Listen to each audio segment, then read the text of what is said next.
Aký bol najhorší rok, ktorý kedy Slovensko v hokeji zažilo?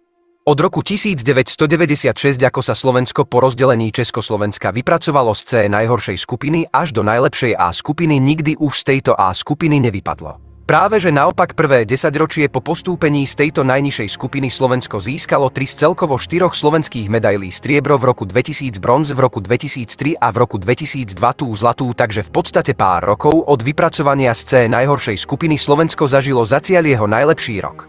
Avšak o slovenskej jedinej zlatej medaile určite všetci viete, a tak vám v tomto videu nepoviem o tomto najlepšom roku, kedy Slovensko získalo jeho jediné zlato, ale o tom najhoršom, kedy Slovensko skoro padlo na úplný hokejový spodok.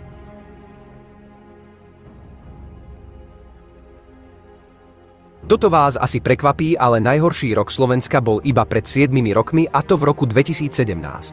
Vyhrali sme na nich iba jeden jediný zápas, a to bol zápas s Talianskom, aj to po predĺžení. Získali sme potom ešte 2 body v prehre s Nemeckom a Dánskom po predĺžení, takže celkovo z celého turnaja sme mali 4 body, čo je pre Slovensko historicky najmenej. Pred nami na tomto turnaji boli dokonca aj krajiny ako Bielorusko a Francúzsko, čo sú krajiny, nad ktorými Slovensko na majstrovstvách vôbec neprehráva.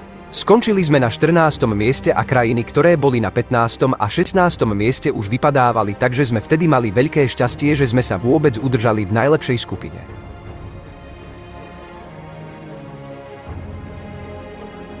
Najzaujímavejšie na tomto celom je to, že Slovensko rok predtým a aj rok potom na majstrovstvách skončilo ako väčšinou na 9. mieste, iba tento jeden rok medzi nimi nevyšiel.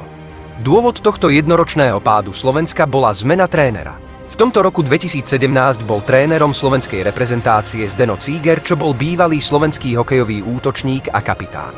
Slovensko však na týchto majstrovstvách neskončilo zle kvôli tomu, že by bol Zdeno Cíger zlý tréner alebo niečo podobné, ale kvôli tomu, že všetci slovenskí hráči z NHL a skoro všetci hráči celkovo zo zámoria odmietali prísť, a dôvod toho, že neprišli aj napriek tomu, že už mali skončenú sezónu, malo byť práve to, že trénerom Slovenska bol Zdeno Cíger.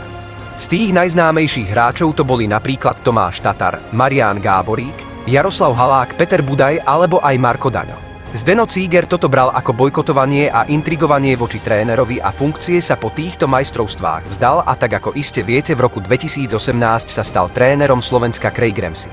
S Craigom Ramsaym sa Slovensko vrátilo znova na 9. miesto a zatiaľ sme s ním ešte ani nikdy neboli blízko takému výsledku, ako to bolo v tomto roku 2017.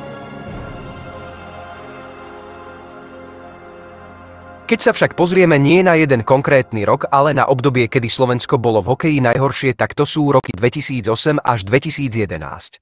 V roku 2008 to bolo 13. miesto, 2009 10., 2010 12. a 2011 10. Najsmutnejšie na tomto je, že v tomto roku 2011 sa majstrovstvá konali u nás a Pavol Demitra, legenda slovenského hokeja, na týchto majstrovstvách končil reprezentačnú kariéru. Dobrou správou bolo, že hneď rok na to, v roku 2012, sa Slovensko z tohto zlého obdobia vyhrabalo, nabralo sily a zvládlo sa dostať až do finále a vybojovať striebro.